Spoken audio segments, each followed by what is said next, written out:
que, et pour relier ce que je viens de dire au thème de votre conférence, je crois qu'on va devoir valoriser 4 qualités essentielles.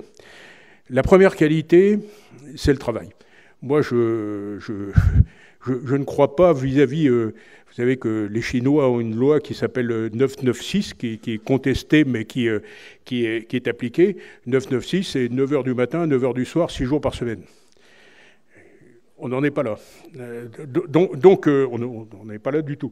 Donc il va falloir qu'on réfléchisse à la valeur travail dans notre pays. Ça ne veut pas dire qu'il faut travailler comme des brutes. Hein. Peut-être qu'il faut travailler mieux, diminuer la part des règlements administratifs. On en parlait hier soir. Mais en tout cas, il faut qu'on ait cette valeur travail chevillée au corps.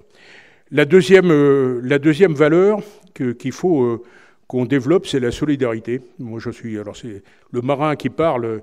Nous, on appelle ça l'esprit d'équipage. Et on sait très bien que la force du collectif l'emporte sur l'individuel. Et surtout quand on se prend des tempêtes à la mer, on voit très bien que la force du collectif, c'est ce qui nous permet de vaincre. Donc, il faut qu'on ait cette solidarité. Je pense que dans cette solidarité, la partie européenne est importante. Je pense que c'est ce qui nous permettra de mieux résister à ce monde turbulent. La troisième qualité, c'est l'audace. Et Dieu sait si on a des entrepreneurs, chers amis, qui sont brillantissimes, mais je crois qu'il faut qu'on revoie un peu nos notions du principe de précaution. Je pense qu'on a aujourd'hui une interprétation du principe de précaution qui est un peu trop dévoyée. C'est un principe qui ne peut pas exister quand vous êtes militaire. Quand vous êtes militaire, vous ne pouvez pas vous dire je n'engage pas mes troupes parce qu'il peut leur arriver quelque chose. Donc quand vous êtes militaire, c'est une pesée des risques en permanence. Mais quand on est entrepreneur, on aura un témoignage tout à l'heure, c'est pareil, c'est une pesée des risques à faire.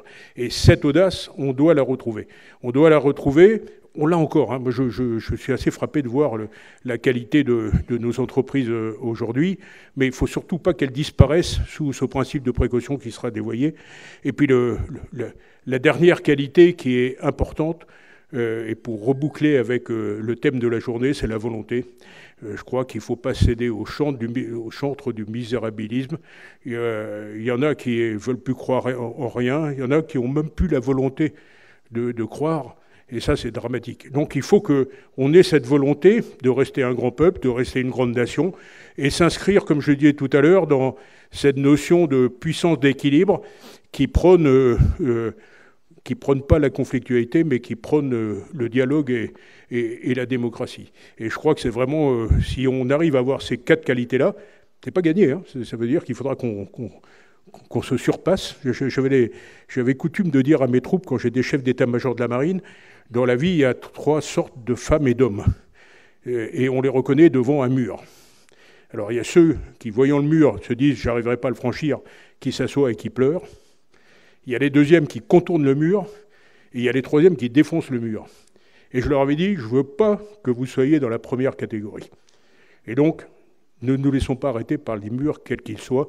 On a dans notre pays du talent, on a du génie, mais maintenant il faut qu'on ait les qualités pour avancer. Je vous remercie.